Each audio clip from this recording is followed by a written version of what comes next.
Hi, we're here at the Ray Bradbury Experience Museum with the display of honoring Fahrenheit 451.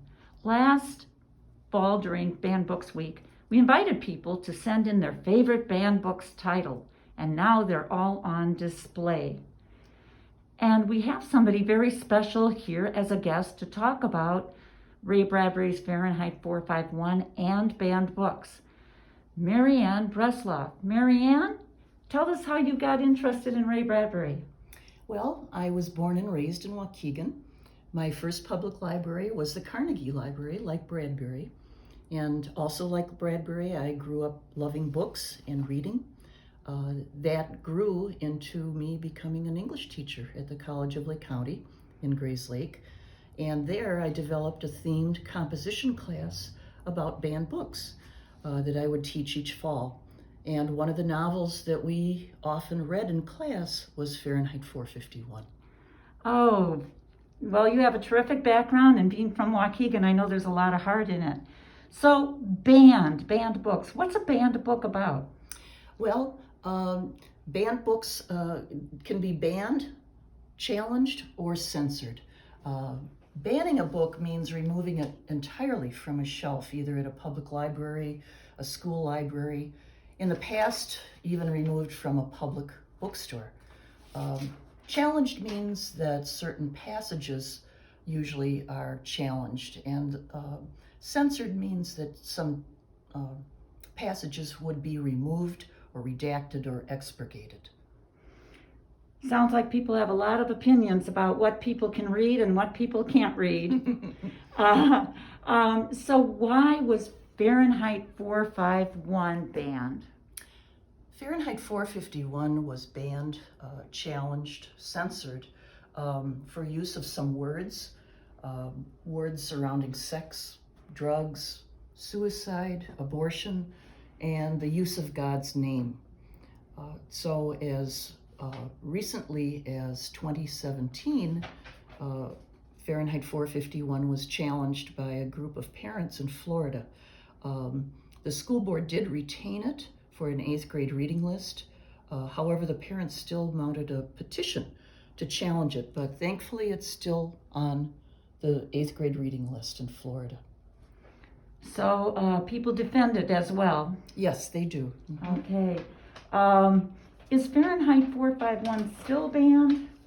Yes, it is still banned, challenged, I should say, and it has an interesting history, a very unusual history, in that while it was published in 1953, in 1967, Ballantine Books, the publisher, printed a new expurgated version in which they took out or changed 75 passages. 2 passages they changed completely.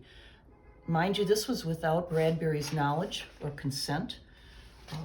By 1979, a friend of Bradbury's noticed the difference, brought it to his attention, and by 1980, only the original version was being published again. Oh, well, that's a great story, but it took a while. Didn't happen overnight. It took a while, and the fact that Bradbury was not consulted or even told about it was rather alarming and kind of underscored some of the themes of the book itself. I know that Bradbury said something about, can you imagine the irony of the topic of the book and then the very thing that he's writing about happened to the book. Mm-hmm. And while it was published originally in 1953, there are really themes that are relevant today. The role of media in this technology-obsessed world, the role of print media, books, the role of government-mandated censorship. And I think one of the most important themes is the role of the individual in challenging injustice.